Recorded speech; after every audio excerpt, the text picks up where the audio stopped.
ተጠንቀቁ። ገና እሳት ከሰማይ የሚወርድ ይመጣል። አልቋል ሰዓቱ፣ ሄዷል ዘመኑ። እናቴ ልጅ አዳምጡ፣ ትምህርቱን ተለወጡበት። አዳምጡ ኃይለ ቃሉን፣ አንብቡ ወንጌሉን። ተጠንቅቃችሁ ኑሩ። ባልሆነ መንገድ አትሄዱ፣ አብራችሁ እንዳትሄዱ። የመጨረሻዎቹ ምልክቶች ዋቸው። የመጨረሻው ገና ነው ብሏል ብላችሁ እንዳትተኙ። ምን እየሰራን ያለ ነው? አሁን ምን እያደረግን ያለ ነው? እናቴ ልጅ ከታችህን ግፍ ስትሰራ ከላይ ደግሞ ለሰራኸው ግፍ እሳት ይዘንብብሃል ነው የሚለው። በሁለት እሳት መካከል ያጋያሃል። እንደ ጨከንክ ይጨክንብሃል፣ ጨካኝ ይልክብሃል። ተው ልብ ግዛ፣ አትጨክን። አረ ተያይዘን አንጥፋ። የእናቴ ልጅ ተዉ፣ ተሰብሰቡ፣ ራሳችሁን ጠብቁ፣ ሥጋው ደግሞ ተቀበሉ፣ በሥርዓቱ ኑሩ። ተው፣ ደግ ሥራ ይሻላል። ተው እናቴ ልጅ ተው፣ እንመለስ። የሚመጣው መቅሰፍት ከዓይን ጥቅሻ የፈጠነ ነው። ራሴን የለም ወጋኝ የለም ቆረጠኝ የለም ጠብ በተኛበት ቅረት በቆመበት ድፈት በሄደበት ሳሎን ያለ መኝታ ቤት ያለ ሳሎን አይመጣም። ከዓይን ጥቅሻ የፈጠነ መቅሰፍት ይታዘዛል። ነፍስ አባት የሌላችሁ እግዚአብሔር ይሁናችሁ። ነፍስ አባት ኖሯችሁ ንስሐ ያልገባችሁ ሥጋው ደግሞ ያልተቀበላችሁ እግዚአብሔር ይሁናችሁ። እነሆ በዚያች በምጽአት ቀን ንስሐ ልግባ፣ የተጣላሁትን ልታረቅ፣ የበደልኩን ልሳል አይቻል። እሳት ገና ሰማይ የሚያወርድ በነፋስ አንዱ በአውሎ ነፋስ አንዱ በእሳት የሚነጠቁ ይመጣሉ። ምን ልትሆኑ ነው? በመርካቶ ዘይትና መቁጠሪያ እያሳበደ የሚጫወትባችሁ ያ ሲመጣ ምን ልትሆኑ? አርፋችሁ ተቀመጡ። እዚህ ቦታ የፈለቀ፣ እዚህ ቦታ ይሄ ሆነ፣ እዚህ ቦታ እንዲህ ተደረገ። አዎ ያደርጋል። እዚያ አርፈ ቁጭ ይብላኝላችሁ። ጉዞውን የምታዘጋጁ ዕለተ እሑድ ገዳማት የምትሄዱ ሰዎች እውነት ለገዳሙ የምትሄዱ ከሆነ ዓርብ ግቡ፣ ቅዳሜ እሑድን አስቀድሱ፣ ዕጣኑን አሽትቱ፣ በካህናቱ ተባረኩ፣ ሰኞ ኪዳን አድርሳችሁ ውጡ። እሑድ ነግዶ ያተረፈ የለም። ታቦቱን ያከበረ ሰንበትን ያከበረ ያከብረዋል እግዚአብሔር። ጠበል ፈለቀ እያላችሁ የትም ቦታ አትንከራተቱ። እደጃችሁ ያሉትን ካህናት ተጠቀሙ። ይብቃ። አይተርፉ አያተርፉ። ሰላም እላችኋለሁ። እንደምን አደራችሁ? እንደምን ሰነበታችሁ? በቸርነቱ የጠበቀን ይችን ዕድሜ የሰጠን ዛሬዋ ዕለት ያደረሰን ከማናውቀው አደጋ የሰወረን የዕለት ጉርስ የዕለት ልብስ ያልነፈገን ማደሪያ ያልነሳን የሰው እጅ ያላሳየን እሱን የምናውቅበት አእምሮ የሰጠን በተለይም ቅድስት ድንግል እመቤታችንን ፍቅሯን በልቦናችን ስሟን በአንደበታችን ያጸናልን ጌታ ክብርና ምስጋና እስከ ዘላለሙ ድረስ ለእርሱ ይሁን። ምን ቆይባትን ጊዜ እንዲባርክልን አንደበቴን የተከናወነ እንዲያደርገው ለመሰማማቱ እንዲያበቃን አስተምሮ በአእምሮ እንዲመልሰን እናንተን ውድ ወገኖቼን በተለይም ቅድስት ድንግል እመቤታችንን ይዤ ከሁሉ በፊት አንደበቴን ለሥላሴ አደራ እሰጣለሁ። ልመናዬን የሰማኝ ጌታ ምስጋና ይግባው። መክፈቻዬ መዝሙር 43 ቁጥር 3 መዝሙር 43 ቁጥር 3 ነቢየ ልዑል ዳዊት እግዚአብሔር አድሏት እናቱ ሁብሊ ትባላለች። የዳዊት እናት ኢትዮጵያዊ ናት።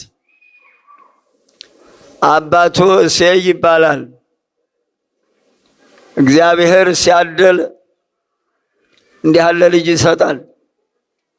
በጣቶቹ በገና ደርድሮበታል። በክንዶቹ መሰንቆ መጥቶበታል። የእናቶቻችን ማኅፀን የልዑል እግዚአብሔር ቤተ መቅደስ ነው። የልዑል እግዚአብሔር ቤተ መንግሥት ነው። ንጉሥ ሲሾም የቀደሙትን ሹመኞች ግራና ቀኝ አስቀምጦ በዕለቱ አዲስ የሚሾማቸውን በቤተ መንግሥቱ ጠርቶ በቀደሙት ሹማምንት ፊት ነው የሚሾመው። ቅዱሳን የሚሾሙት በእናታቸው ማኅፀን ነው። የታደሉ እናቶቻችን ቅዱሳን ተሾመውበታል። የታደለ ማኅፀናቸው ብርሃን ስሎበታል። መጥምቀ መለኮትም በእናቱ ማኅፀን ነው የተሾመው። በተለይም ነቢየ ልዑል ኤርምያስን ገና በእናትህ ማኅፀን ሳልሰራህ አውቅሃለሁ። ትንቢተ ኤርምያስ ምዕራፍ 1። ልብ አድርጉ የምናገረውን፣ ማስተዋሉን ይስጠን መድኃኔዓለም ክርስቶስ። ልብ በሉ። ገና በእናትህ ማኅፀን ሳልሰራህ አውቃለሁ። በማኅፀን የሚሰራ እሱ ነው ማለት ነው። ይብላኝላችሁ ማኅፀን የዘጋችሁ ሰዎች፣ በማኅፀን ላይ የዘመታችሁ ሰዎች፣ የእግዚአብሔርን ቤተ መቅደስ የእግዚአብሔርን ቤተ መንግሥት ያፈረሳችሁ ሰዎች፣ ይሄን የአጋንንት ትምህርት ማኅፀን ዝጉ እያላችሁ ያስተማራችሁ ሰዎች፣ መድኃኒቱን የሠራው እሱ ተፈርዶበታል። የምትሸጡትም የምታስተምሩትም ዋጋ ትከፍሉበታላችሁ። አላዋቂ አይደለም መድኃኔዓለም ክርስቶስ። የሚሰራውን የሚያውቅ አምላክ ነው። ራሱን የሚያውቅ አምላክ ነው። ገና በእናትህ ማኅፀን ሳልሰራህ አውቅሃለሁ። በእናትህ ማኅፀን ሳለህ በአሕዛብ ላይ ነቢይ አድርጌ ሾሜሃለሁ። ነቢየ ልዑል ኤርምያስን በእናቱ ማኅፀን ነው የሾመው። በእናቱ ማኅፀን የተመረጠ ነቢየ ልዑል ዳዊት የዘመረው መዝሙር 43ኛው ቁጥር 43 መክፈቻዬ ይሄ ነው። ቁጥር 49 ቁጥር 3 መዝሙር 49 ቁጥር 3 እግዚአብሔርሰ ገሃደ ይመጽእ ወአምላክነሂ ኢያርምም እሳት ይነድድ ቅድሜሁ አውዶሂ አውሎ ብዙ። ቅዳሴውንም የደረሳችሁበት ሰዎች ምስባኩ ሲሰበክ ሰምታችሁታል። ነገረ ምጽአት ነው ታይቶት ነቢየ ልዑል ዳዊት ግፍ ባልሰራ እጁ ኃጢአት ባልሰራ እጁ በትሩን ይዞ በጎቹን እየጠበቀ እንደገናም የታደለ እጅ በጣቶቹ በገና የደረደረበት በክንዶቹ መሰንቆ የመጣበት የታደለ ክንድ እግዚአብሔር አምላክ ባርኮት። እናቱ ኢትዮጵያዊ ናት። ዘርን አይመለከትም። አእምሮ ያላቸው ሰዎች፣ መንፈስ ቅዱስ ያልተለያቸው ሰዎች፣ እግዚአብሔር ያደረባቸው ሰዎች የሀገርን ስም የዘር መጠሪያ አያደርጉትም። የሀገር ስም የዘር መጠሪያ አይሆንም። ሆብሌ ኢትዮጵያ ትወለድ እንጂ ዘርን አይመለከትም። ዘር ከተቆጠረ ከላይ ዘር አዳም፣ ወረድ ስንል ዘር አብርሃም። ከዚህ ውጭ በዘር የሚጠራ የለም። የሀገር ስም በምስራቅ ይሁን በምዕራብ በደቡብ ስፍራ ለመለየት እንጂ ለዘር መጠሪያ አያገለግልም። ሆብሌ ኢትዮጵያዊ ናት። ባርኮላት ይህንን ወልዳለች። ትርጓሜ ልዑል እግዚአብሔር ግልጽ ሆኖ ይመጣል። በሥጋ ማርያም ግልጽ ሆኖ መጥቷል። እግዚአብሔር ይመስገን። እግዚአብሔር አምላክነ ገሃደ ይመጽእ ወኢያረምም። ፈጣሪያችን አምላካችን ልዑል እግዚአብሔር ተገልጦ ይመጣል። መጥቶም ዝም አይልም። በበጎች ካህናት አድሮ ክፎች ካህናትን ይዘልፋል። ዘለፋ ካህናት ይለዋል ይህንን መዝሙር። እነሆ ክፎች ካህናት ማለት መንጋውን የእግዚአብሔርን ሕዝብ የማይጠብቁ መንጋውን የበተኑ እረኞች ክፎች ካህናት ይባላሉ። ክፎች እረኞች ይባላሉ። ይኸውም የመንጋው ባለቤት እነዚህን በጎቹን የበተኑ ክፎች እረኞች ጣዖት ሲያመልክ በክፉ መንገድ ሲሄዱ ግፍ ሲሰሩ እያዩ ከዚህ ክፉ መንገድ እንዲመለሱ ያላስተማሩ መንጋውን ያልጠበቁ እረኞች ክፎች ካህናት ክፎች እረኞች ይባላሉ። እግዚአብሔር ይሁነን። ይህም ማለት የተሰጣቸውን አደራ ያልዘነጉ ታጥቀው መንጋውን ማለት በጎቹን የጠበቁ እረኞች ምስጉን እረኞች በእነኚህ በጎቹን በጠበቁ ንጹሐን ካህናት ላይ አድሮ በጎቹን የበተኑ ክፎች እረኞችን ይዘልፋቸዋል ይላል።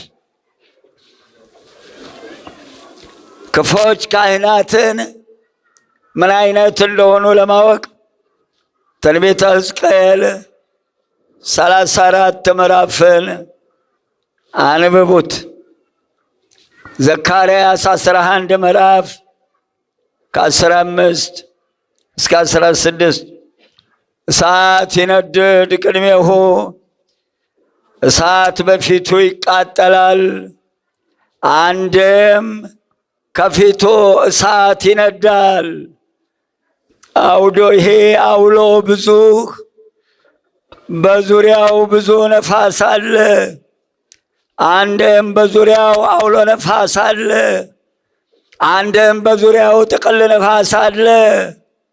ይህም እነዚህን ክፎች ካህናት የሚቀስፍበት የሚያጠፋበት ፍዳና መከራ የሚሰጥበት ኃይል የባህሪ ገንዘቡ ነው ማለት ነው።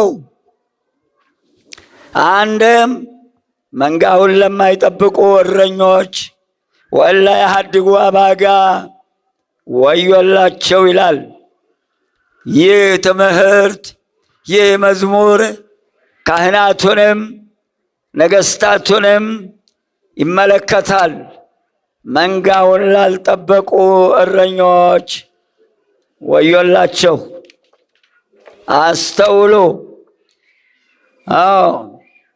ወፈለገ እሳት ይወዝ ቅድሜሁ፣ እነሆ የእሳትን ፈሳሽ ከፊቱ ይፈልቃል። አንድም የእሳት ፈሳሽ ከፊቱ ይወጣ ነበር፣ አንድም በፊቱ የእሳት ፈሳሽ ይፈሳል ሲል መቅሰፍተ ኃጥአን ከእግዚአብሔር ዘንድ መውረዱን መውጣቱን በኃጥአን ላይ መናገር ነው። አንድም እንደሚገባ ሆነው ለሚያገለግሉት ንጹሐን ካህናት ሀብተ መንፈስ ቅዱስ የሚሰጥ መሆኑን ሲናገር ፈለገ እሳት ይውህዝ ቅድሜሁ ብሎ ተናግሮታል ነቢየ ልዑል ዳዊት። አእላፍ አእላፋት የተላክዎ እልፍ አእላፋት ቅዱሳን መላእክት በፊቱ ቆመው ነበር። አንድም የብዙ ብዙ የሚሆኑ ቅዱሳን መላእክት በፊቱ ቆመው ነበር። ወትልፊት አእላፋት ይቀውሙ አውዶሙ ይቃወሙ ቅድሜሁ፣ ብዙ የብዙ የሚሆኑ መላእክት በፊቱ በዙሪያው ቆመው ነበር።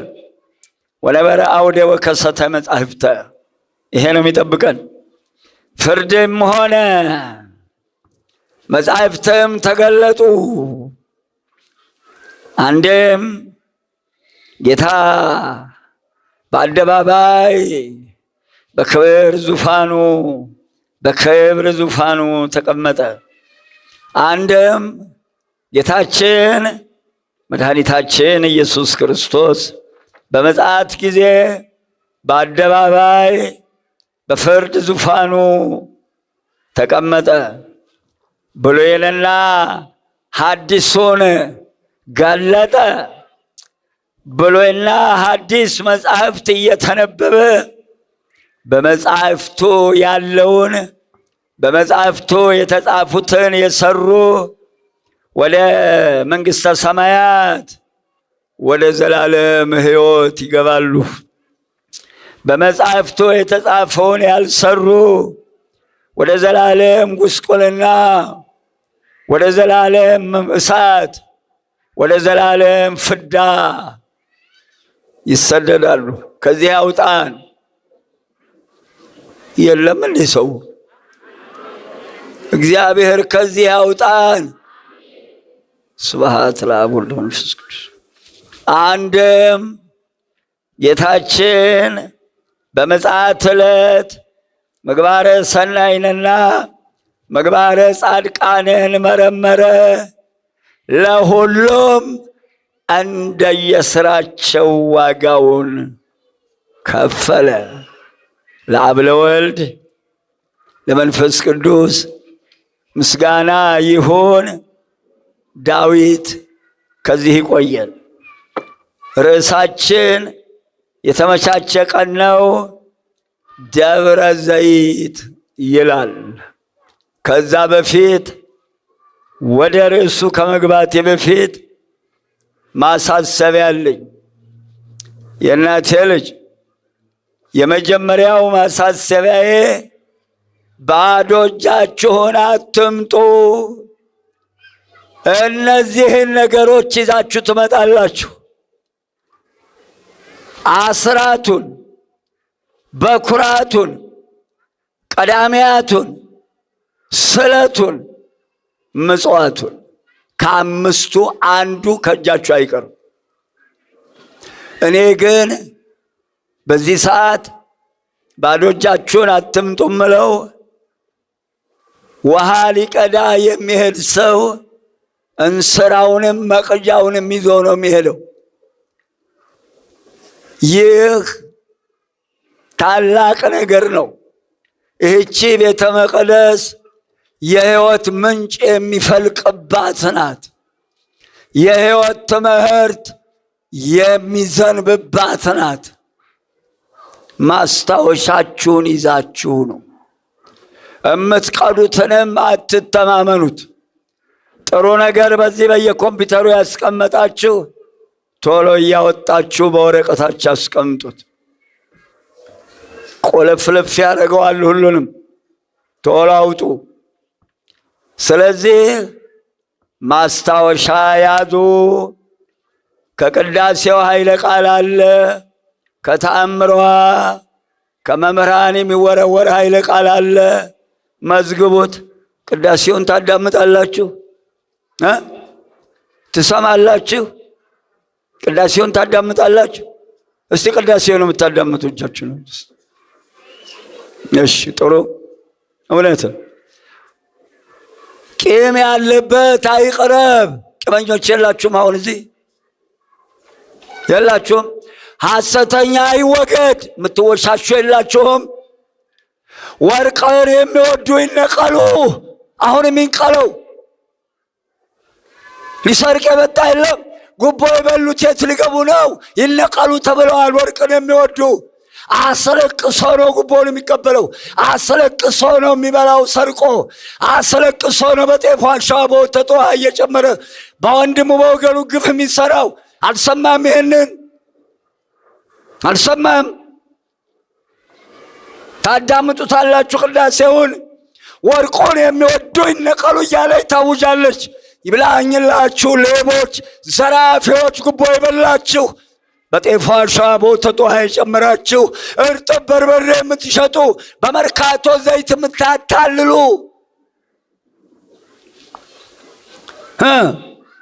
ሩዝና በቆሎ ማሽላ ጤፍ ዱቄት እያልክ የምትሸጥ ንጹሐንን አይመለከትም የምናገረው። አዳምጡ ኃይለ ቃሉን፣ አንብቡ ወንጌሉን። ዛሬ እኮ የምጽአት ቀን የሚነገርበት ነው። ነገረ ምጽአት ነው። ሄዷል ዘመኑ። እናቴ ልጅ አዳምጡ፣ ትምህርቱን ተለወጡበት። ያዝ። ከመምህራን የሚወረወረውን ኃይለ ቃል ጻፉ። የሰማችሁትን ተግብሩ። አልቋል ሰዓቱ። ዕለተ ሰንበት ይህቺ እሑድ ዛሬም ትንሣኤ ናት። ደብረ ዘይትን ደርቦባታል። ባለ 50 መንፈስ ቅዱስን አውርዶባታል። ዓለምን ፈጥሮባታል። ከሞት ተነስቶባታል። ተጸንሶባታል። እሑድ ይብላኝላችሁ ጉዞ የምታዘጋጁ ዕለተ እሑድ ዛሬ ምናልባት ደብረ ዘይት ይሄን መንገድ የሆኑ ደብረ ዘይት ምናልባት የአካባቢው ሰው ብቻ ነው ሄዶ ማስቀደስ ያለበት። ዓርብ ግቡ። ገዳማት የምትሄዱ ሰዎች እውነት ለገዳሙ የምትሄዱ ከሆነ ዓርብ ግቡ። ቅዳሜ እሑድን አስቀድሱ። ዕጣኑን አሽትቱ። በካህናቱ ተባረኩ። ሰኞ ኪዳን አድርሳችሁ ውጡ። እሑድ ጉዞ ይቅርባችሁ። ከቤታችሁ አትውጡ። ትንሣኤ ናት። ጻድቃንና ኃጥአን የሚለዩባት፣ ዓለም የሚያልፍባት ዕለተ እሑድ ናት። ራቁታችሁን እንዳትቀሩ። ቀጥሎ እናቴ ልጅ በዕለተ ሰንበት መንገድ እየዘጉ የሚጫወቱ ልጆቻችሁ ነፍስ የላቸውም። መንፈስ ቅዱስ ወርዶ ሥጋ ወደሙ ሲለወጥ አያስቀድሱም፣ አይማሩም፣ አይመጡም፣ አይቆርቡም። ዕለተ ሰንበት ኳስ መንገድ እየዘጉ የሚጫወቱ ልጆቻችሁን የሚሮጡ ልጆቻችሁን ሰብስቡ። እዚች ቤተ ክርስቲያን የሚንቀሳቀስ ሕፃን እንዳይኖር ልጆቻችሁን ይዛችሁ ቁጭ በሉ። ግቢዋን ከገቡበት ጀምሮ ሩጫ የለም። አርፋችሁ ተቀመጡ። ከባድ ቦታ ናት ይቺ ቦታ።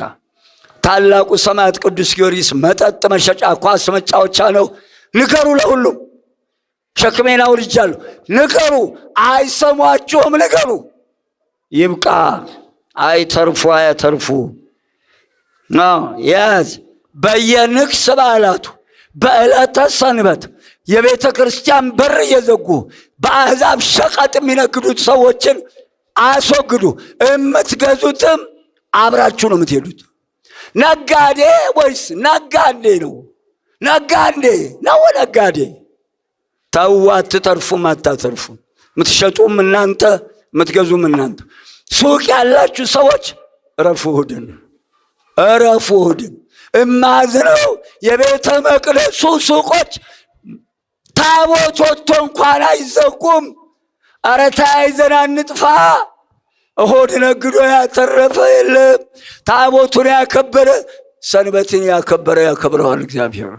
ተዋርደን እንዳንቀር ተው። በአሕዛብ ሸቀጥ ተው፣ ይቅር። በየትኛው የእምነት ድርጅት በር ላይ ነው የሚነገደው? በሚያከብሩበት ቀን ንግድ አይታችኋል? ምነው ቁልቁል መሄድ መጣ?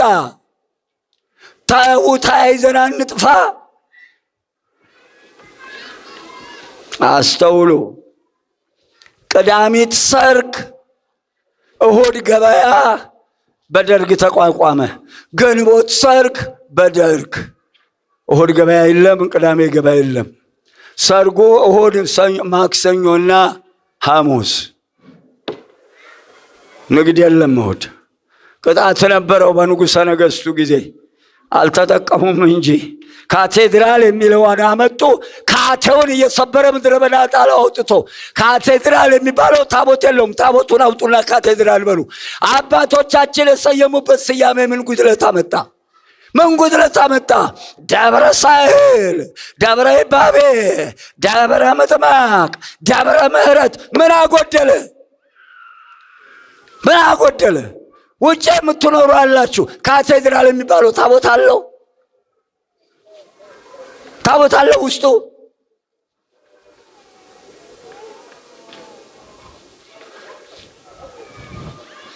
ስያሜዋን አታበላሹ።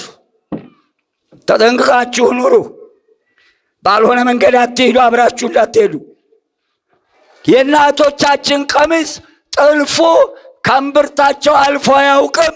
እግራቸው ላይ ወርዷል። ጥለቱ ሁሉ ጠቅላላ መስቀል ነው። እየረገጡ ላው እየተቀመጡ ቁጭ ብለዋል። ቤታቸው ምንጣፉ መስቀል ነው። አስፋልቱ ሁሉ መስቀል ነው። ዛሬ ዝም በለው ታየዋለህ። ከአይሁድ ጋር ደንብሮ ነው የሚያወርደው።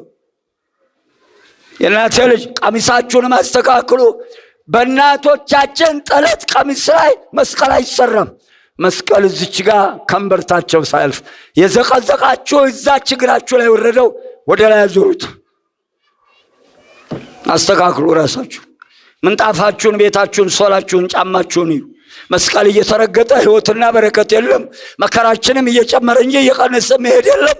አሁንም ሁሉም ደግሷል። የማንኛው ድግስ እንደሚበላ አብረን እናየዋለን።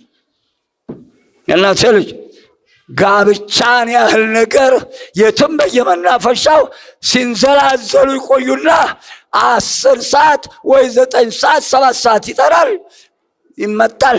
አሁንን አባ ገሌ 10 ደቂቃ ያስተምሩናል። ቀልዱ በጋብቻ። ጋብቻን ያህል ነገር 10 ደቂቃ ነው ትምህርት የሚሰጠው። ያልታደለ ጋብቻ፣ የተረገመ ጋብቻ 10 ደቂቃ ነው ትምህርት ጋብቻ የሚሰጠው።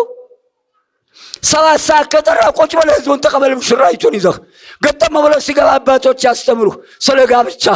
ዛሬ በጋብቻ ይቀልዳሉ። በየመናፈሻው ይዞራል። እዛው ነፍሶበት ይገባል። እሁድ ጋብቻ ወይ በሳምንቱ ሰኞ ወይ ደግሞ በማግስቱ ሰኞ ወይ እሱ ጥሎ ይሄዳል ወይ እሷ ጥላ ትሄዳለች። እንጠናና ተባለ። እሁድ ይጋባሉ። በሳምንቱ ሰኞ እንጠናና፣ ሰኞ ጠዋት አጣና ያጥናሽ። ይሄ ነው ጋብቻ። ቀልድ ባህል መከራ ገና መቻየ ሆና። የእናቴ ልጅ ጋብቻችሁን በጠራህበት ሰዓት ተገኝ። ሙሽራ ቤት ውስጥ ህዝቡን ተቀበል። ቁጭ ብለህ ጠርተሃል። በቃ ስጋውን ደሙን ተቀበለ ሄደ። በሰዓት ቁጭ ይምጣ። ግጥም ሲል አባቶች ያስተምሩ። አስተምር በጋብቻህ። አትቀልድ። ስዕሎች በፕላስቲክ የተሳለ በአንድ ቀለም የተሳለ ስዕል እንዳትገዙ። በእንገታችሁ መስቀል ላይ ችንካር ካለ እየገነጣላችሁ ጣሉ። በቤተ መቅደሱ ውስጥ 4 ማዕዘን መስቀል አክሊሉ ላይ መሃል አናቱ ላይ ያስቀምጠዋል። አባቶቻችን መሃል አናቱ ላይ መስቀል አላስቀምጡ። ጋንጥ ላይ ሆኑ ነው። ሌላው አላውቅም። ይሄኛው ተመስገን የኔ ጌታ። ለምን ታች ያደረጋችሁት? ይሄ ስዕል እንዲነሳ ከዚህ ይሄ ስዕል አትሮንሱ ላይ እዚች ጋር ነው መስቀል የሚደረገው። ቀራንዮውን እያየ እንዲያስተምር። እታች አይደረግም። ቦሌ መድኃኔዓለም ላይ በቀደም ያየሁት መስቀል አስለቅሶኛል። እዚህ ታች ይቀመጣል መስቀል። ይሄ መስቀል 3 ቦታ አይቼዋለሁ። አትሮንሱንም መንበሩንም የምታሰሩ ሰዎች ተጠንቀቁ። መንበሩ ላይ ሐረጉ ውስጥ 1 መስቀል በምስራቅ፣ 1 በምዕራብ፣ ግራና ቀኝ ሐረግ ብቻ ነው። ከ4ቱ ኪሩብ በስተቀር ራው ላይ ምንም አይነት ቅርጽ አይቀረጽም። ምስል ብቻ ነው መንበሩ ሁሉ በያለበት። የሚናገር የለም። አፋችን ተዘግቷል። ወይ አባቶችን ጠይቁ። ምንም አይነት ከሐረግ በስተቀር መንበር ላይ አይቀረጽም። የእመቤታችን ስዕል ብቻ ነው ላው የሚቀመጠው። 4ቱ ኪሩብ በ4ቱ ማዕዘን አሉ። መንበርም የምታሰሩ ቤተ መቅደሱ ላይ መዝጊያ ስታሰሩ በሰሜንና በደቡብ መዝጊያው ላይ መስቀል አይደረግም። ከተደረገም ፊቱ እንደዚህ ነው የሚሆነው። ከምስራቅ ወደ ምዕራብ ነው። እንደዚህ ዞሮ አይደረግም መስቀል። ጌታችን የተሰቀለ ከምስራቅ ወደ ምዕራብ ነው። ተበለሻሽቷል። ተበለሻሽተን የለም። ስዕሎች ውጭ አይለጠፉም፣ በእጅ አይዳሰሱም። መጽሐፉ ልማዱ ሁሉ ስዕል በአንድ ቀለም የተሳለውን እየቀደዳችሁ አውጡ። አይቻልም ሳትጨምሩ። ስዕል ፎቶኮፒ አይነሳም።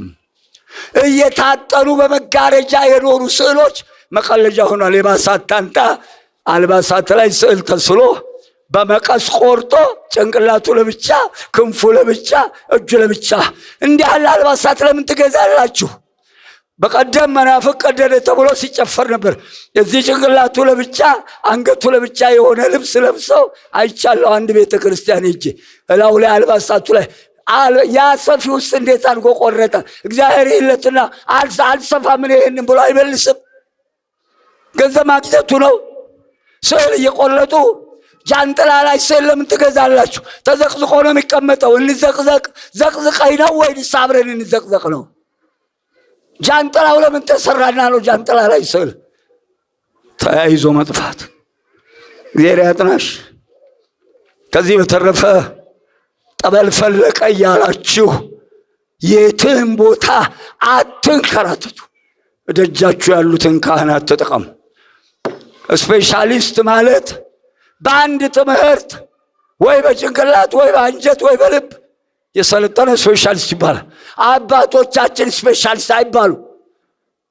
ድዌ ፈውሱ፣ እውር አብሩ 1፣ ለምጽ አንጹ 2፣ ጎባጣ አቅኑ 3፣ ሙት አንሱ 4። ሁለገብ አባቶቻችን ስፔሻሊስት አይባሉ። ሁሉን ጠቅልሎ ሰጥቷቸዋል አይባሉም። አባቶቻችን አይባሉም። መላሳቻል የማያስተውሉ የትም ቦታ ቅዱሳን አባቶቻችን በተሰጣቸው ስልጣን ያማልዳሉ።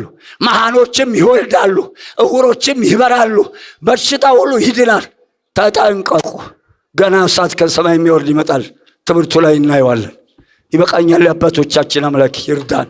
ገፋ ገፋ አረገዋለሁ። ደብረ ዘይት የምንቆይበት ርዕስ ደብረ ዘይት ማቴዎስ 24 ከቁጥር 1 እስከ 36 አለፍ ብዬ ነው ማየው ኃይለ ቃሉን ብቻ። ማርቆስ 13ን ሉቃስ 20ን አንብቡት። ደብረ ዘይት ማለት ምን ማለት ነው? ደብረ ዘይት ማለት ወይራ የሸፈነው ተራራ ነው። ከወይራ ዘይት ይወጣል። ቅባ ቅዱስ ይባላል። ቅባ ቅዱሱ በሕገ ኦሪቱ የነበሩ ካህናት ጸልየው ድውያን ፈውሰውበታል። ቅባ ሜሮንን መድኃኒታችን ኢየሱስ ክርስቶስ በግብፅ በረሃ ላብ አልቦት ላቡ በተጨመቀበት በለሳን እንደገና የቅዱስ ዮሴፍን ብትር ሰብሮ በናዝሬት ተክሎ ግብፅ የበቀለውም ናዝሬት የበቀለውም በለሳን አንድ አይነት ነው። የኦሪቱን ዘይት በቅባ ሜሮን ለውጦታል።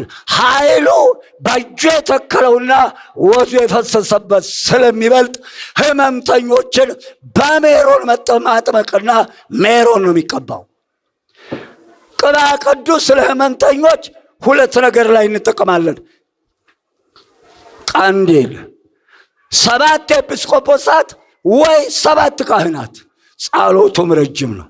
ቄደር ሃይማኖቱን ለውጦ ከሌላ ከአሕዛብ ሄዶ የተመለሰ የአሳማ ስጋ የበላ በየቡና ቤቱ የተልከሰከሰ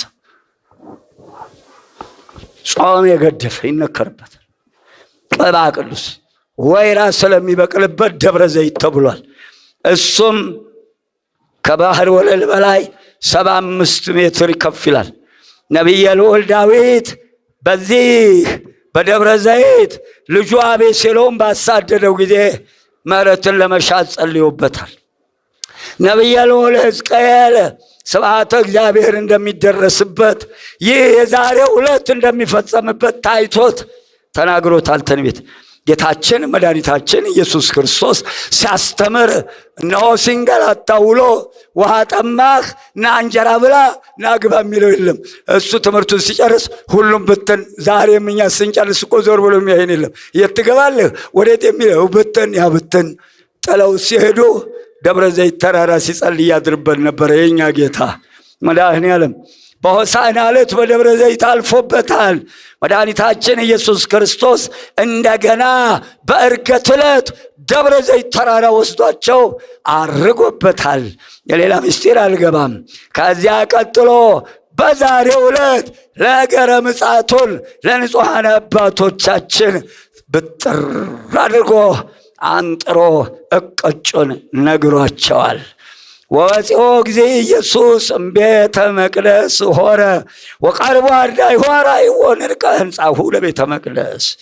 ጌታችን መድኃኒታችን ኢየሱስ ክርስቶስ እነሆ የእናቴ ልጅ ወደ ቤተ መቅደስ ወጥቶ ሄደ።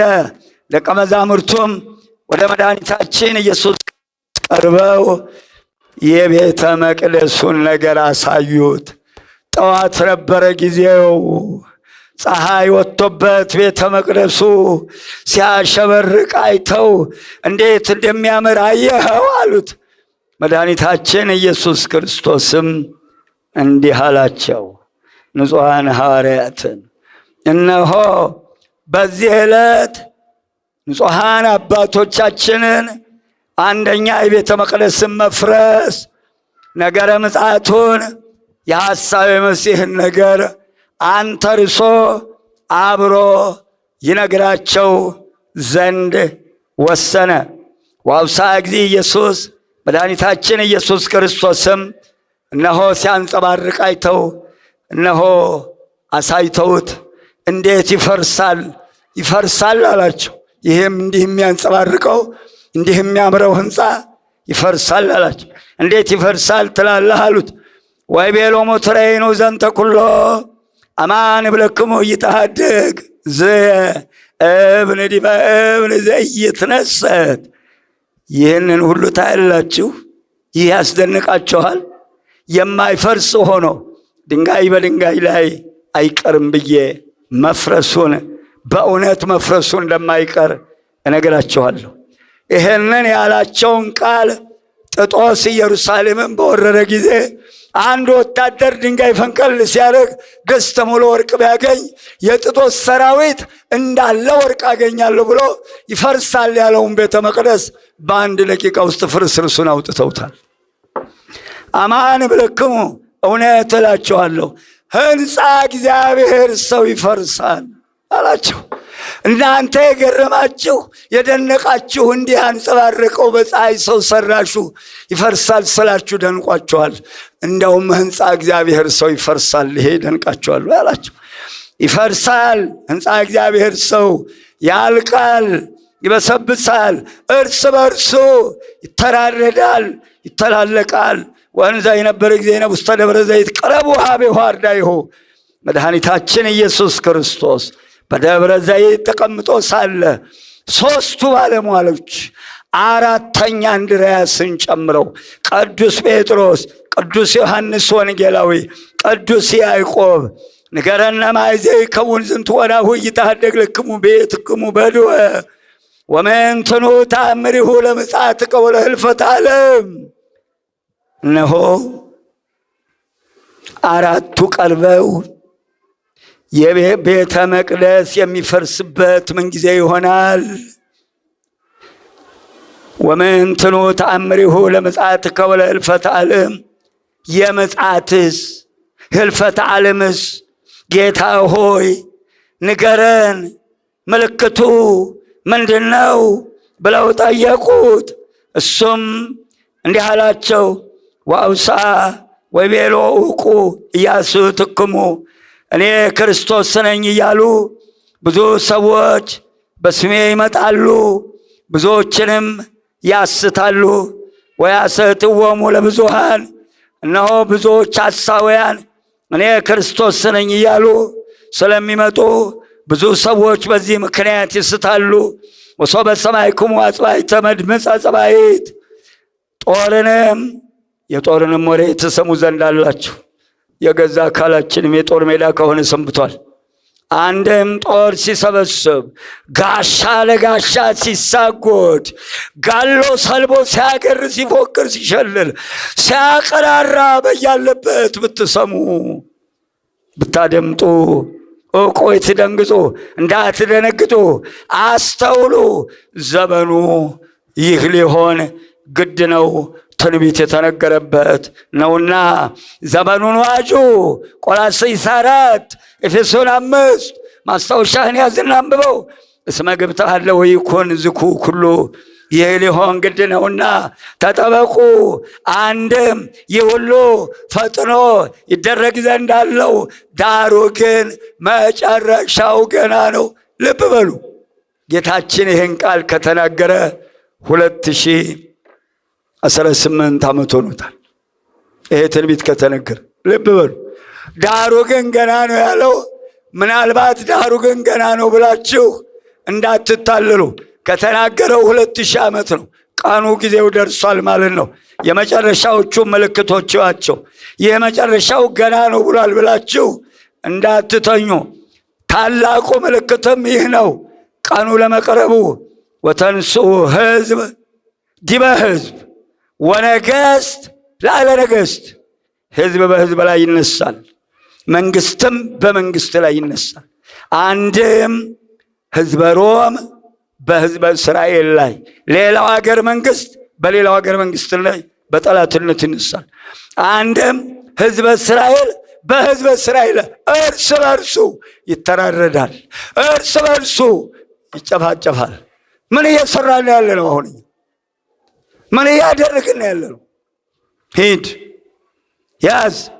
አንድም አንድ ሕዝብ የነበረ እርስ በርሱ ይተላለቃል፣ ይጨካከናል፣ ይተራረዳል። አንድም ነገሥተ እስራኤል በነገሥተ እስራኤል ላይ እርስ በርሳቸው ነገሥታቱ የአንድ ሀገር መንግስት ነገሥታት ሁለት ተከፍለው እርስ በርሳቸው ነገሥታቱ ይጨፋጨፋል።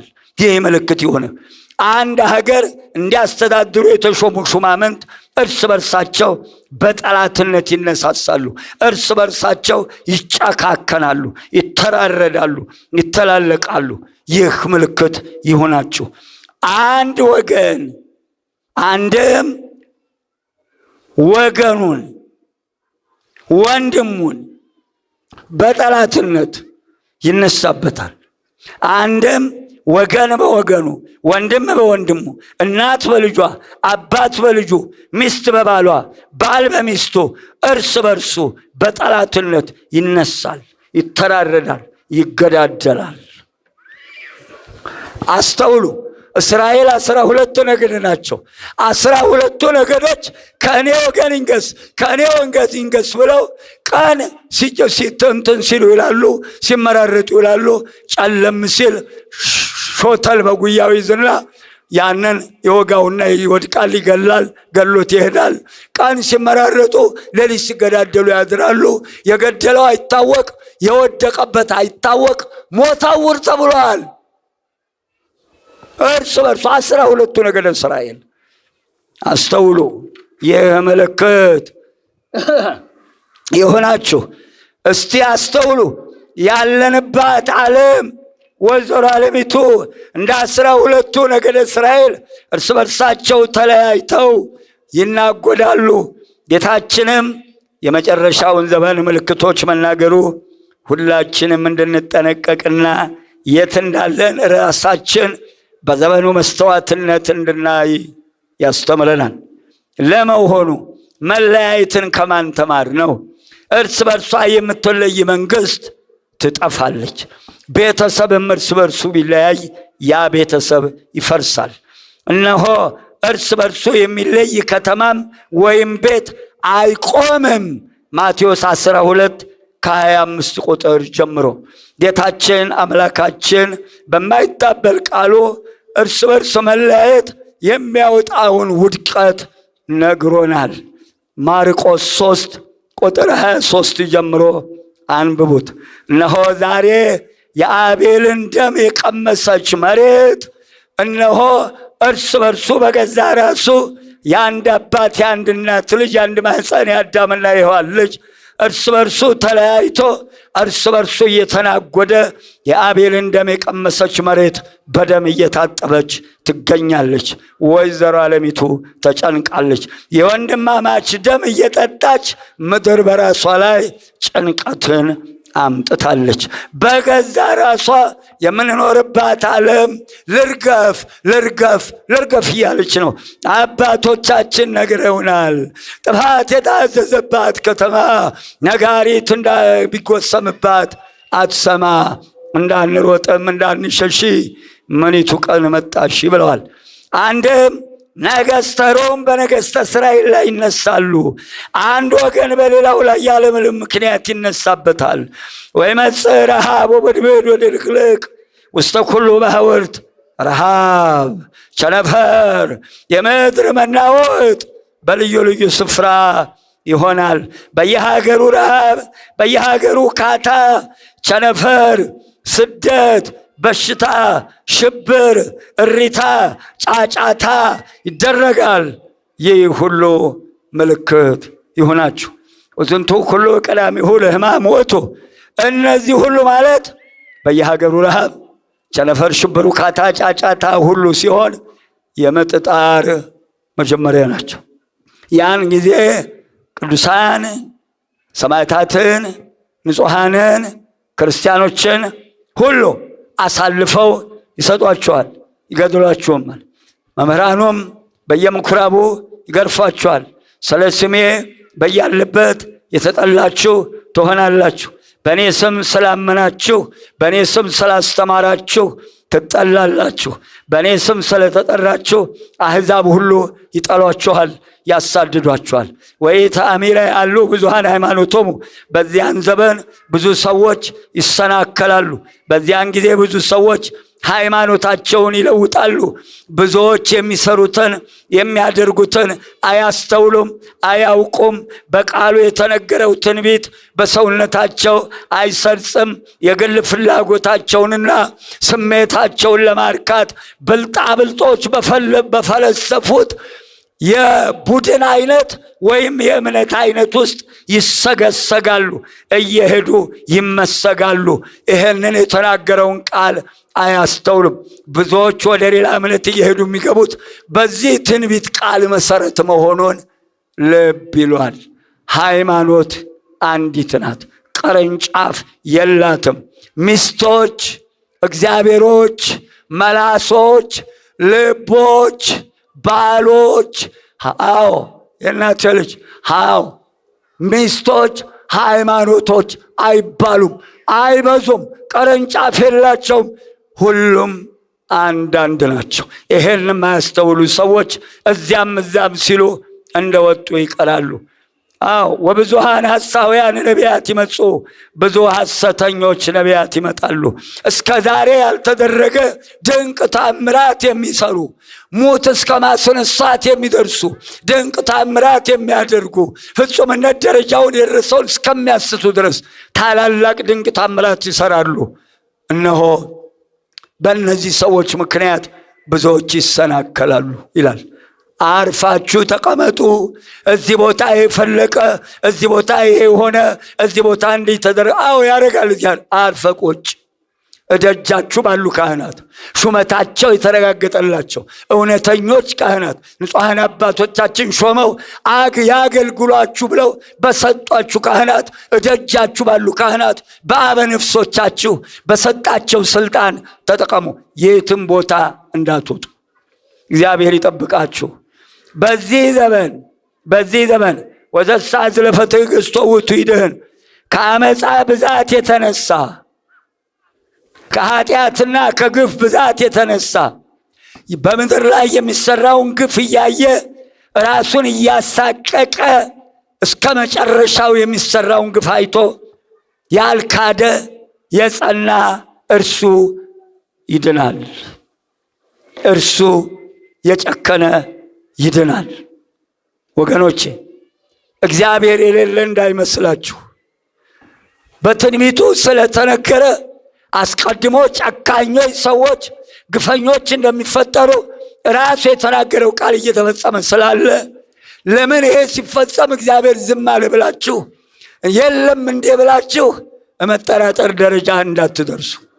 አንተም ጨካኝ ነበርክ፣ ጨካኝ አዘዘብህ፣ እንደገና ዳቦ እሳት ነደደብህ ብለዋል እናቶቼ። ልጠይቃችሁ እስቲ መቼም ወይዘሮ ስንዱ ወይዘሮ እንከን የለሽ፣ አቻም የለሽ፣ ወይዘሮ አቻም የለሽ፣ ኧረ ዳርም የለሽ። የእናቴ ልጅ የገና ዳቦ ከየትና ከየት ነው? ቶሎ በሏ። ከላይና ከታች፣ ከላይና ከታች። ከታችኛ በሰራነው ኃጢአት ምክንያት የሚመጣ መቅሰፍት፣ ከላይ የእግዚአብሔር ቁጣ። አንተም ጨካኝ ነበር ካለ የእናቴ ልጅ ከታችህን ግፍ ስትሰራ ከላይ ደግሞ ለሰራኸው ግፍ እሳት ይዘንብብሃል ነው የሚለው። በሁለት እሳት መካከል ያጋያል። እንደ ጨከንክ ይጨክንብሃል፣ ጨካኝ ይልክብሃል። ተው ልብ ግዛ፣ አትጨክን። ከመጨካከን ይሰውረን እያላችሁ ጸልዩ። ከመጨካከን ይሰውረን። አሜን የሚል የለም እኮ እናቴ ልጅ እግዚአብሔር ያውጣሽ፣ እግዚአብሔር ያጠናሽ አንቺ ሀገር። ከሐሰት ብዛት ከኃጢአት ብዛት የተነሳ የብዙ ሰዎች ፍቅር ትቀዘቅዛለች። እነሆ ሃይማኖታቸውን ይለውጣሉ። ብዙ ሰዎች ፍቅራቸው ይቀዘቅዛል። ብዙ ሰዎች ምግባራቸውን የቀደመ በጎ ስራቸውን ይተዋሉ። ልብ አድርጉ፣ ወደ ኋላ ይመለሳሉ። ያዝ ወይሰበክ ወንጌል መንግሥት ውስተ ኩሉ ዓለም። ይህ የመንግሥት ወንጌል በመላው ዓለም ይሰበካል። ዛሬ በሞባይሉ፣ በቴሌቪዥኑ፣ በኮምፒውተሩ የእናቴ ልጅ ይህ ሕገ ወንጌል በዓለም ላይ እስካሁን በልዩ ልዩ ቋንቋ በመተርጎም ከፍተኛውን ቦታ የያዘ መጽሐፍ ቅዱስ ነው። ዓለም ዛሬ መጽሐፍ ቅዱስን ወንጌልን አልሰማሁም ብሉይና ሐዲስን እንዳትል በኮምፒውተሩ በቴሌቪዥኑ በልዩ ቋንቋ ተተርጉሞ ወንጌል የሌለበት የለም። ወንጌላችን እናንተናም ቤት እናንተኔም ቤት ይገኛል። ዛሬ ወንጌሉ አንብቦ የሚድን እግዚአብሔር ያደለው ነው። ስለዚህ እግዚአብሔር በቋንቋም ከፍተኛ ደረጃ ቦታን ይዟል። ትውልድ ምክንያት የለውም። በሞባይሉ በኮምፒውተሩ እናንተናም ጋር እናንተኔም ጋር ገብቷል። ምክንያት የለንም። እነሆ ወንጌሉ እንደዚህ መሰበኩ ይህ የመጨረሻው ምልክት ነው አለ የኔ ጌታ። ከመ ይኩን ስማ በላዕለ አሕዛብ፣ ባመኑትም ባላመኑትም ቤት ለመፈራረጃ ይሆንባቸው ዘንድ ይህ የመንግሥት ወንጌል ይሰበካል። በዚህን ጊዜ መጨረሻው ይመጣል። እንግዲህ በነቢየ ልዑል ዳንኤል የተባለውን የጥፋት ርኩሰት ቆሞ ስታዩ አንባቢው ያስተውል። ትንቢተ ዳንኤል 11 ቁጥር 31 ልብ በሉ። እዚህ ጋር ከኔ ጋር ሆኖ ወዘሮሙ ይትነሱ እምኔሆሙ ያርኩሱ መቅደሰ። ከነዚህ ጋር 3 ሰራዊት አሉ። መቅደሱን ግንቡን ያረክሳሉ፣ የዘወትር መሥዋዕቱን ያስቀራሉ፣ የጥፋት ርኩሰት ያቆማሉ፣ መቅደስ ሰውነታቸውን ያረክሳሉ። ልብ በሉ እዚህ ጋር አንደኛ መቅደስ ሰውነታቸውን በድፍረት ኃጢአት ያለ ስርዓት ንጽሕና ድንግልናቸውን በማጉደፍ በድፍረት ማህፀን በመዝጋት ድንግልናቸውን በማጥፋት በድፍረት የእናቴ ልጅ ወንድም ወደ እህቱ ይሄዳል፣ አባት ወደ ልጁ ይገባል፣ ወንድም ወደ እህቱ ይገባል፣ እህትማማች ወደ አንድ ሴት አንድ ወንድ ይገባሉ፣ ወንድማማች ወደ አንድ ሴት ይገባሉ፣ አባትና ልጅ ወደ አንድ ሴት ይገባሉ። በድፍረት ቅዱስ ሰውነታቸውን ክርስቶስ የሞተበትን ሰውነት ያረክሳሉ፣ ይሰርቃሉ፣ ያመነዝራሉ፣ ግፍ ይሰራሉ። ትንቢተ ሕዝቅኤል 22 ምዕራፍን አንብቡት። ጽንስ ያስወርዳሉ፣ ደም ያፈሳሉ። የእናቴ ልጅ እንዲህ አድርገው ኃጢአትና ግፍ እየሰሩ በጭካኔ መቅደስ ሰውነታቸውን ያረክሳሉ። እንደገና የቤተ መቅደሱን አሰራር አበላሽተውታል።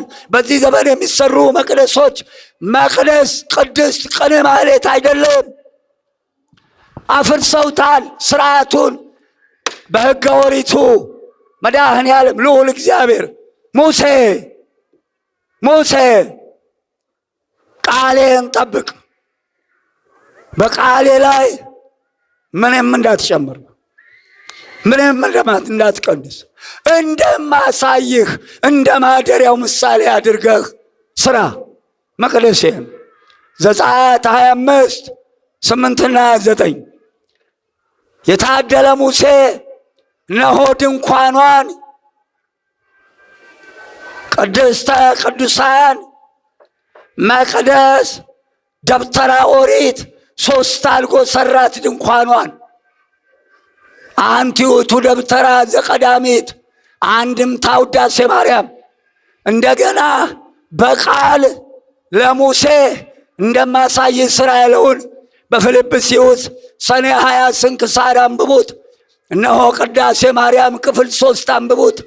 ሐዋርያትን በደመና ሰብስቦ 3 ድንጋይ አምጥቶ መቅደስ ቅድስት ቅኔ ማህሌት አድርጎ መቅደስ ሕንፃ ቤተ ክርስቲያን አሰራር ሥርዓተ ቤተ ክርስቲያን ሁለቱን አስተምሮ በሰሩት ቤተ መቅደስ ሐዋርያት ራሱ ቀድሶ እመቤታችንን መቅደስ አድርጎ ለሶስተኛ ጊዜ ሐዋርያትን አቁርቦ አድርጓል። መቅደሱን ያረክሳሉ፣ ሥርዓቱን ያፈርሳሉ አለ። ዛሬ የሚሰሩ አብያተ ክርስቲያናት መርገፉ የለም። እንግዲህ መርገፍ ነዋ። ጤናው ረግፏል፣ ሰላሙ ረግፏል፣ በረከቱ ረግፏል፣ ፍቅሩ ረግፏል። መርገፉ የለም። ጉልላቱ ላይ የነበረች መሶበ ወርቅ እመቤታችን አውርደዋታል። መስቀሉ ስር የነበረች የጉልላቱ መርገፍ ትርጉሙ ሌላ፣ ዙሪያውን ያለ መርገፍ ትርጉሙ ሌላ። አንድምታ ወንጌል አፍርሰውታል። አሁን ውስጥ ስርዓት ነው የቀላቸው። ቀስ እያሉ እየገቡ ነው። በአትሮኑሱ ጀምረውታል፣ በመስቀሉ ጀምረውታል፣ በስዕሉ ጀምረውታል፣ በምንጣፉ ጀምረውታል። የእናቴ ልጅ ተያይዘን እንጥፋ። መድኃኔዓለም ይለየን፣ በሚለየው መንገዱ ይለይ። ቀልደውበታል ቤተ መቅደሱን። የጥፋት ርኩሰት ያቆማሉ። ያዝ የጥፋት ርኩሰት ያቆማሉ። ዘዳግም 27 ቁጥር 15 በሰው በእግዚአብሔር ዘንድ የተጠላ በሰው እጅ ሥራ የተቀረጸ በሰው እጅ የተሰራ ቀልጦ የተሰራ ምስል የሚያደርግ እርጉም ይሁን። ዘዳግም 27 ቁጥር 28 በጀሶ በሲሚንቶ በፕላስቲክ እየሰሩ በየቤተ ክርስቲያኑ በር ላይ ሐውልት እያቆሙ ነው። በእግዚአብሔር ቤተ መቅደስ ምንም አይነት ሐውልት አታቁም ይላል። አቁመውባታል። የጥፋት ርኩሰት ያቆማሉ። ትንቢቱ ተፈጽሟል። እያው ቦሌ መድኃኔዓለም፣ እያው ጎፋ ገብርኤል፣ እያው ጎላ ሚካኤል አቁመውበታል። በጀንቶ በሲሚንቶ ተክለው ላይ ሥላሴ ላይ ከላይ ያ ሁሉ ጣዖት ተደርድሮ ከታይ ታቦት ገብቷል። ፈረደ እግዚአብሔር። ጠቅላላ ከነቤተ መልክናው እንዳሉ ሙሉን አውጥቶ ምድረ በዳ ነው የጣላቸው። አልተናገሩባትም፣ ናቋት። የናቋትን አውጥቶ ጣላቸው። እችም ቤተ መቅደስ የሚያከብሯትን እንጂ የእናቴ ልጅ የማያከብሩትን ዋጋቸውን መስጠት አውጥታ መጣል ትችልባታለች። ያከበሯት ይከብራሉ። ምንድነው ያለው? ኤሊን ምንድነው ያለው? ኤሊ ስለምን ቁርባኔን ናቃችሁ? ስለምን ቤተ መቅደሴን አቃልላችሁ? አባቶቻችሁ የተቀበሩበትን መቅደሴን ለምን ናቃችሁ? የናቁኝ ይናቃሉ፣ ያከበሩኝ ይከበራሉ። ይህ አይሆንልኝም። ሁለቱ ልጆች መቅደሴን የደፈሩ በአንድ ቀን ይሞታሉ። ዓይንህን እርጅና አያፈዘውም፣ የልጅ ሐዘን ዓይንህን ያፈዘዋል። የልጅ ሐዘን ዓይንህን ያፈዘዋል። በዘመንህ ሽማግሌ አይኖርም። እነሆ ልጆች በወጣትነት ዘመናቸው ይቀሰፋሉ። ዓይንህን የሚያፈዘው የልጅ ሐዘን ነው። ለራሴ እንደ ልቤ የሆነልኝ ካህን አስነሳለሁ፣ በቀባሁት ፊት ይሄዳል። እንዲህ አይሆንልኝም። ቤተ መቅደሱን የደፈሩ ሰዎች መጨረሻ አያምርም። እንዲህ አድርገው በሶስት ነገር መቅደሴን ያረክሳሉ። ይህ ምልክት ይሁን። በመቅደሴ የጥፋት ርኩሰት ያቆማሉ፣ ምስጢሬን ይገልጻሉ፣ ስርዓቴን ያፈርሳሉ። ይህ ምልክት ይሁን። ድሮ 4 መጋረጃ ነበራት ቤተ መቅደሷ በ4ቱ ኪሩብ ምሳሌ። መጋረጃው ለምሳሌ አባቶቻችን ሲቀድሱ ቦታ አለው፣ መጋረጃው ይወርዳል። ቅዳሴ ሲገቡ መርዋው ቅጭል ሲል በሴቶች በኩል ያለው መጋረጃ ይወርዳል። በወንዶቹ በቅኔ ማህሌቱ ቀኝ ያለው መጋረጃ ይወርዳል። በወንዶቹ ግራ መጋረጃ አለ፣ ክህነት የሌለው አይገልጽም። በሴቶቹ ቀኝ መጋረጃ አለ፣ ክህነት የሌለው አይገልጽም። ሁሉም በተመስጦ ሴቶች በሴቶች ቦታ፣ ወንዱ በወንድ ቦታ፣ ካህናት በቦታቸው፣ በምዕራብ ያሉ በቅኔ ማህሌቱ፣ በምስራቅ በሁለቱ መጋረጃ መሃል ክህነት ያላቸው በምስጢር የሚያስቀድሱበት ስርዓት ሁሉ ፈርሷል። አዎ ቤተ መቅደሴን ያፈረሰውን አፈርሰዋለሁ ነው ያለው። ስርዓቱን ያፈረሱትን ሁሉ ያፈራርሳቸዋል። መከራው ያልቅበት፣ ምህረቱ ያልቅበት። ይህ ምልክት ይሁናችሁ። እዩት። መሐንዲሶች የሆናችሁ ሁሉ ይህቺ ስርዓት አንዷ ብትጎል እጅህን እንዳታገባች።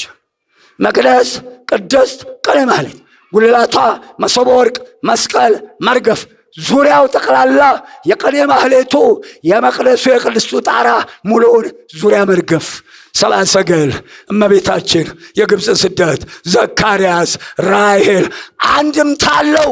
ዝም ብለው ያደረጉት አይደለም። አንድምታውን ሁሉ አፈራርሰውታል። ያፈራርሰው የለም። ጠብቅ። ሰይፍ ነው እንግዲህ። ወዳ ሌላ ምን ነገር አለ? ለመከራ እኮ አይገደውም እሱ። መቅደሴን ያፈርሳሉ። ይህንን አስተውሉ።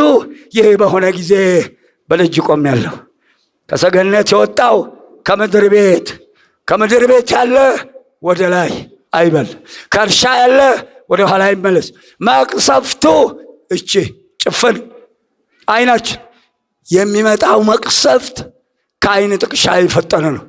ራሴን የለም፣ ወጋኝ የለም፣ ቆረጠኝ የለም። ጠብ በተኛበት ቅረት፣ በቆመበት ድፈት፣ በሄደበት ሳሎን ያለ መኝታ ቤት ያለ ሳሎን አይመጣም።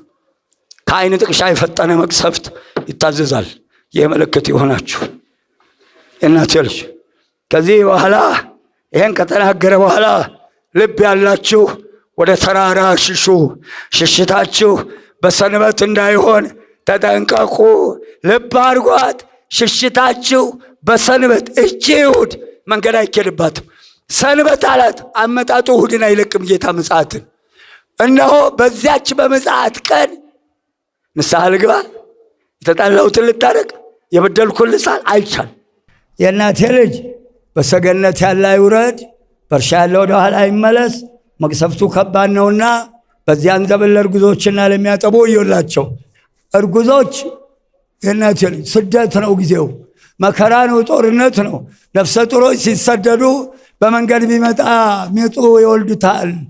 ወተት ይላሉ፣ ወተት የለም። ከፍ ከፍ ያሉት ፍትፍት ይላሉ፣ ፍትፍት የለም።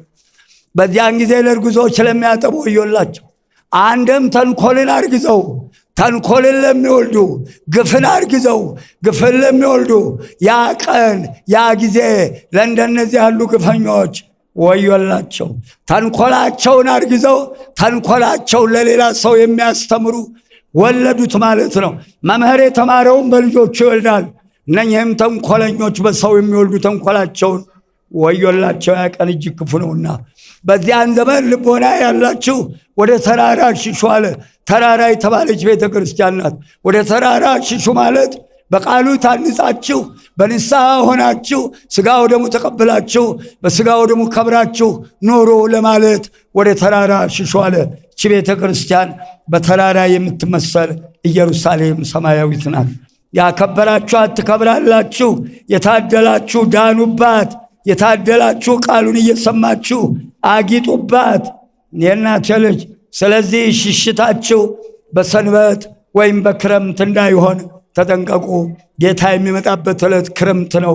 የሚመጣው በሰንበት ነው። በሰንበት ወዲያ ወዲህ የሚሄድ የለም። መንገድ የሚጠይቅ የለም። መንገድ ቢጠይቅ የሚያሳየው የለም። በሰንበት ጉዞ የተከለከለ አንዱም ይሄ ነው። ስለዚህ በዚያች እሱ በሚመጣባት ዕለተ ሰንበት ንስሐ ልግባ ልቁረብ፣ የተጣላሁትን ልታረቅ አያስኬድምና ተዘጋጅታችሁ ኑሩ። እስመ ይከወነ ኢታምራ ብዬ ሕማም ወምንዳቤ ዘይኮነ ከማሁ እምፍጥረተ ዓለም እስከ ዮም። ከዛ ዓለም ከተፈጠረ ጀምሮ እስከ ዛሬ ድረስ ተደርጎ የማይታወቅ ከእንግዲህ ወዲህ የማይሆን ከእንግዲህ ወዲህ የማይደገም ታላቅ ጸዋትወ መከራ ይሆናል። እነኛ ቀኖች ስለተመረጡት ሰዎች፣ ስለ ቅዱሳን በእመቤታችን አማላጅነት፣ በቅዱሳን አማላጅነት፣ በእመቤታችን እንባ፣ በእግዚአብሔር ቸርነት፣ በቅዱሳን መላእክት አማላጅነት ከቀኑ 4 ሰዓት ከሌሊቱ 4 ሰዓት ያነሳል። 8 ሰዓት ይነሳል። የእናቴ ልጅ ከቀኑ 8 ከ24 8 ሲቀነስ ስንት ይቀራል? 16። ሌሊቱ 16 ሰዓት ቀኑ ቀኑ 8 ሰዓት ሌሊቱ 8 ሰዓት 24 ሰዓት ቀርቷል አላላቸውም?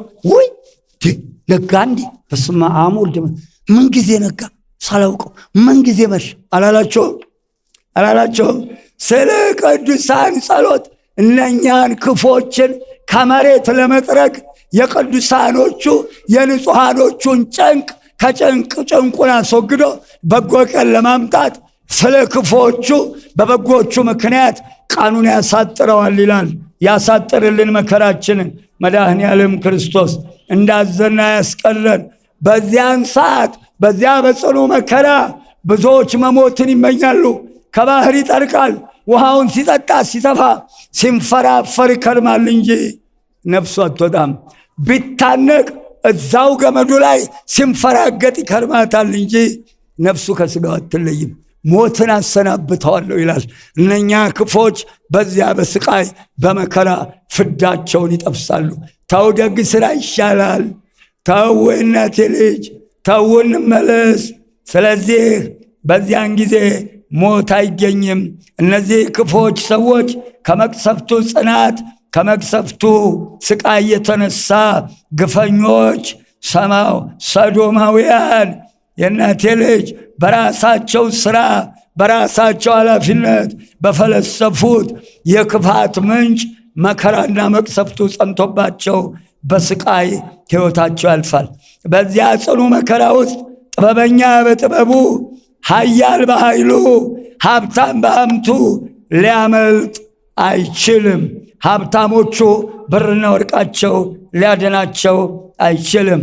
ትንቢተ ሶፎንያስ ምዕራፍ 1 አንብቡት። አሜሃ እመቦ ዘይቤልክሙ ነዋ ዘያሃሎክሙ ማርቆስ። እነሆ ክርስቶስ በዚያ ስቃይ ዘመን እዚህ ቦታ ነው እዚህ አለ ቢሏችሁ እንዳትሰሙ። በዚያች መከራ ውስጥ ሐሰተኞች ነቢያት ሐሰተኞች ክርስቶሶች ድንቅ ታምራት እየሰሩ ለማሳት ወደ እናንተ ይመጣሉ። እነሆ ከነዚህ ሽሹ። ወናሁ አቅደምኩ ነጊሮተክሙ። አሁንም ጌታችን ለደቀ መዛሙርቱ እነሆ ሁሉንም ነገር ትጠነቀቁ ዘንድ አስቀድሜ ነገርኳችሁ፣ አስቀድሜ አስተማርኳችሁ። እመቦ ዘይቤልክሙ ነዋ ገዳመ ሀሎ ይትጻኡ። ከእንግዲህ ክርስቶስ በዚህ አለ ቢሏችሁ በዚያ ነው ብሏችሁ በጅ አትበሉ፣ እሺ አትበሏችሁ፣ ሽሹ ከነዚህ።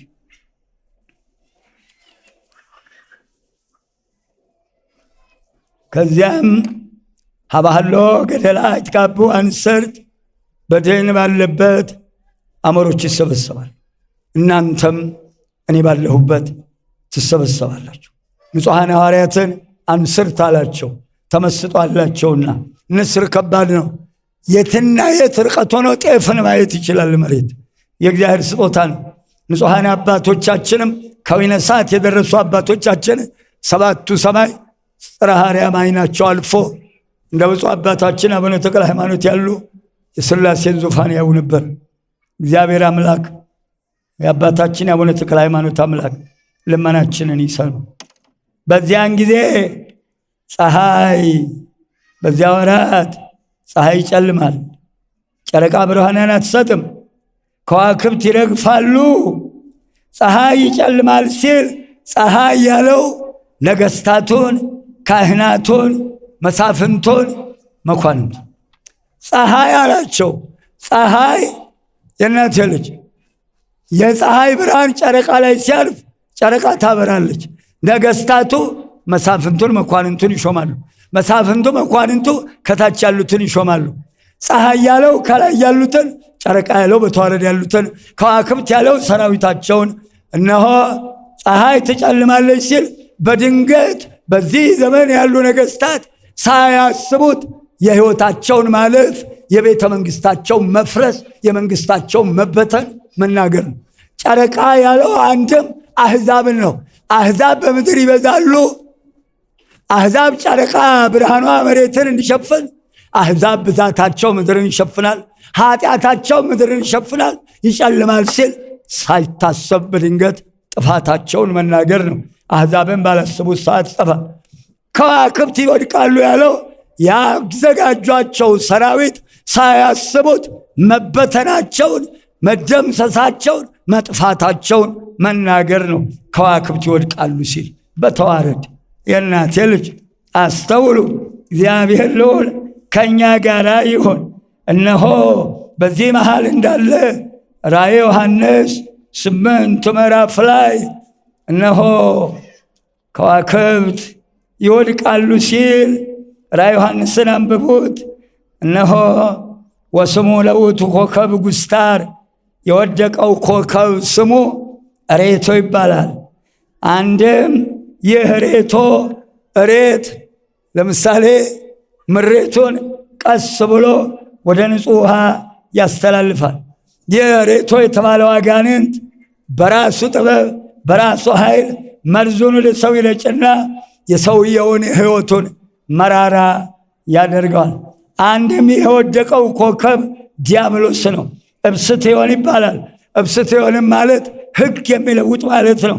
ዛሬ ዓለም በራሱ ፈቃድ የተፈጥሮንም ሕግ ለውጦ አንድ አይነት ጾታ ብሎ ግብረ ሰዶም ፈጽሞ እንደቀለጠ ሕግ የሚለውጥ ብሏል። ዛሬ ዓለም ብዙ አይነት ሕግ እየለወጠ እርስ በርሱ ሲናጎድ ሲቀልጥ እናየዋለን። ይህ አጋንንት ወደ መሬት ወድቆ በተጠመቁትም ባልተጠመቁትም ላይ ወረደ። የራሱን ሥራ አሰራቸው። በዚህን ጊዜ እሱ እነሱ ላይ ሆኖ ሕይወታቸውን አብልሮ ሕግ አስለውጦ አእምሮአቸውን ለውጦ ባሰራቸው ክፉ ሥራ ምክንያት በምድር ላይ ከእግዚአብሔር ዘንድ ግፉ ይበዛልና መቅሰፍትና መዓት መውረዱን መናገር ነው። ልዑል እግዚአብሔር ከዚህ መዓትና መቅሰፍት ያውጣ። እግዚአብሔር ከኛ ጋር ይሁን። በመጨረሻም ሥርዓቴን ያፈርሳሉ፣ ምስጢሬን ይገልጻሉ። እነሆ ይህ ሲሆን ጊዜው የመጨረሻ እንደቀረበ እወቁ። ፀሐይም በድንገት ትጨልማለች ሆኗል። ጨረቃም ሆኗል። ከዋክብት በአሁኑ ሰዓት እየወደቁ ነው። ይህን ሁሉ ስታዩ በደጅ መቆሜን እወቁ። ከዚያም እናቴ ልጅ ወእምበለስ አእምሩ አምሳሊሁ፣ እነሆ የመጨረሻው በለስ በለመለመች ጊዜ በደጅ ቆሜያለሁ። በለስ ያለው ቤተ እስራኤልን። እነሆ በለስ በለመለመች ጊዜ ሲል በለስ ስትለመልም ፍሬም ታፈራለች፣ ግንዷ ያድጋል፣ ቅርንጫፍ ትጨምራለች፣ ፍሬ ታፈራለች። ጥላዋ መሬትን ይሸፍናል። ምን ማለት ነው? በለስ ያለው ቤተ እስራኤልን ነው ብለናል። ፍሬ ማፍራቷ መንግሥት መስርታ ባንዲራ ቁማ በዓለም ላይ መታወቅ ስትጀምር፣ ፍሬው እንዲጨምር ቅርንጫፉ እንዲጨምር በዓለም ላይ ሕዝቦቿን ሰብስባ ሕዝቦቿን ችላ የሚፈለገውን አድርጋ ማስተዳደር ጀምራ ቁጥሯ እየጨመረ በዓለም ላይ እየታወቀች በሄደች ጊዜ በደጅ ቆሜያለሁ። ልበሉ። አንድም ነገረ ምጽአቱን ከበለስ ተማሩ። ጫፏ ሲለሰልስ ቅጠሏ ሲያቆጠቆጥ በደጅ መቆሜን እወቁ። አንድም በለስ የለመለመ አጽቅ ያወጣ እንደሆነ መከር እንደደረሰ ታውቃላችሁ። በጋ እንደደረሰ ታውቃላችሁ። በጋ የአጨዳ የውቂያ ገለባና ምርቱ የሚለይበት፣ አውድማው የሚለቀለቅበት፣ ጎተራው ተከፍቶ ምርት ወደ ጎተራ የሚገባበት ነው። በጋ ያለው ምጽአቱን ነው። በዚያን ጊዜ ጻድቃንና ኃጥአን የሚለዩበት፣ ክፎች፣ ግፈኞች፣ ደም አፍሳሾች፣ ዘራፊዎች፣ ሌቦች፣ ጉበኞች፣ አስማተኞች፣ መተተኞች፣ ሟርተኞች ተፈርዶባቸው ወደ ዘላለም ፍዳ የሚገቡበት ዕለት፣ ገለባውን እንደሚያቃጥል የሚቃጠሉበት፣ ፍዳቸውን የሚቀበሉበት፣ በጎ የሰሩ ዋጋቸውን የሚቀበሉበት ዕለት በጋ ተብሏል። በደጅ ቆሜያለሁ። ስለዚህ ቤተ እስራኤል መንግሥት አቁማ እነሆ በዓለም መታወቅ ስትጀምር የመጨረሻው ይመጣል። እውነት እውነት እላችኋል ከማውኬ አንትሙኒ እምከመሪክሙ ዘንተ ኩሎ አእምሩ ከመቀርበ ሀበ ኆኅት። እናንተ ሁሉ ስታዩ ከደጅ ቆሜያለሁ። ከደጅ ያለ ቤቶች ቤተ እግዚአብሔር ግቡ፣ ደጆች ቤተ እግዚአብሔር ግቡ። እደጅ ቆሜያለሁ። እደጅ የቆመ ግባ ብቻ ነው የሚባለው። በደጅ እንደቆመ እስራኤል ምን እየተሰራች ነው? በሚሊዮን ተቆጥራ አታውቅም። 7 ተኩል ሆናለች። ዙሪያውን ስትከበብ ስታዩ ተከባለች። የመጨረሻው ነው አላ የኔ ጌታ አማን ብለክሙ ከመይተሃልፍ ዛቲ ትውልድ እስከዚህ ሁሉ ይትገበር። እውነት እውነት 2 ጊዜ እላችኋለሁ እናቴ ልጅ ይህ ትውልድ አያልፍም። አንድም እውነት አለ። የመጀመሪያ እውነት እውነተኛ አምላክ ነኝ። ሁለተኛ እውነት ይህ የምነግራቸው ቃሌ እውነት ነው፣ አያልፍም። ሰማይና ምድር ያልፋሉ፣ ቃሌ አያልፍም። አማን ብለክሙ በእውነት እነግራቸዋለሁ። ሁሉ እስኪያልፍ ሁሉ እስኪፈጸም ድረስ ቤተ አይሁድ አታልፍም። እንዳታልፍ በእውነት እነግራቸዋለሁ። ሰማይ ወምድር ያልፍ፣ አንድም ሰማይ ምድር ያልፋል፣ ሕጌ አያልፍም። እለፍ ያልኩት ያልፋል፣ አትለፍ ያልኩት አያልፍም። እለፍ ያልኩት ያልፋል፣ እለፍ ያላልኩት አያልፍም። ሕጌን የያዘ አያልፍም፣ ሕጌን ያልያዘ ግን ያልፋል ብሎ ለደቀ መዛሙርቱ ጌታችን መድኃኒታችን ኢየሱስ ክርስቶስ በዛሬው ዕለት በደብረ ዘይት ተራራ እንዲህ አድርጎ ነገረ ምጽአቱን ነግሯቸዋል። የእናቴ ልጅ እንግዲህ በዚህ መስታወትነት የምንኖርባትን መርከባችን ወይዘሮ ዓለሚቱን እዩዋት። ነፍስ አባት የሌላችሁ እግዚአብሔር ይሁናችሁ። ነፍስ አባት ኖሯችሁ ንስሐ ያልገባችሁ ሥጋው ደግሞ ያልተቀበላችሁ እግዚአብሔር ይሁናችሁ። ሌላ ምንለው የለም። ሥጋው ደግሞም የተቀበላችሁ አባቶችን እየጠየቃችሁ ስርዓቱን ጠብቃችሁ ተስተካክላችሁ ኑሩ። በተረፈ አካሄዳችሁን አሳምሩ፣ በቃሏ ኑሩ። ሰው እሳት ገና ሰማይ የሚያወርድ በነፋስ አንዱ በአውሎ ነፋስ አንዱ በእሳት የሚነጠቁ ይመጣሉ። ምን ልትሆኑ ነው? በመርካቶ ዘይትና መቁጠሪያ እያሳበደ የሚጫወትባችሁ ያ ሲመጣ ምን ልትሆኑ? ጠበል ፈልቃ አዲስ ጠበል ውሃው ነው አዲስ፣ ምኑ ነው አዲስ? እውነት እዛ ፈለቀበት ቦታ ካህናት ያጠምቃሉ፣ ድዊ ፈውሱ፣ ለምጣንጹ፣ ሙታንሱ፣ እናቴ ልጅ እውር አብሩ፣ ጎባጣ አቅሩ ያላቸው ካህን ነው የሚያጠምቀው የሾማቸው። ካህን ካላጠመቀ ቤት ሾህ የለም። ካህን ከሌለ ቀዱና ሂዱ። ካህን ከሌለ እንዳትገቡ። ስልጣኑ ያለው በካህናቱ እጅ ነው።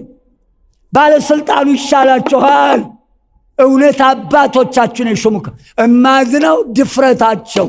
በመርካቶ ቆብና ሻሽ፣ ቆቡ ያለው መርካቶ፣ መስቀሉ መርካቶ፣ ከበሮ መርካቶ፣ ካባው መርካቶ። እንደው ታቦቱም ገብቶ ይሆን? መሸጥ ነገር የለም እኮ ዘንድሮ መሸጥ ነገር የለም። ገብቶ ይሆን ታቦቱ? መቋሚያው መርካቶ። ኧረ ተው፣ እደጃችሁ በምታውቋቸው ካህናት ተጠቀሙ፣ አውሬ እንዳይበላችሁ። ገንዘብ ከሌለ ገደል ነው።